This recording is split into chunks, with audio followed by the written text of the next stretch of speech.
السلام علیکم۔ آج میں آپ کو ایک بہترین دعا بتاؤں گا۔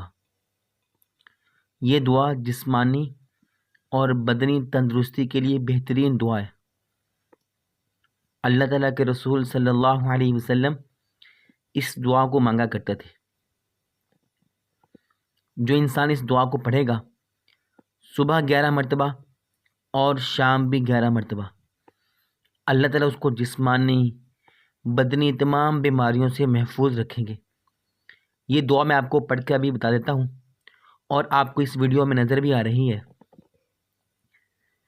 اللہم عافنی فی بدنی، اللہم عافنی فی سمعی، اللہم عافنی فی بدنی، اللہم عافنی فی بصری، لا الہ الا انت۔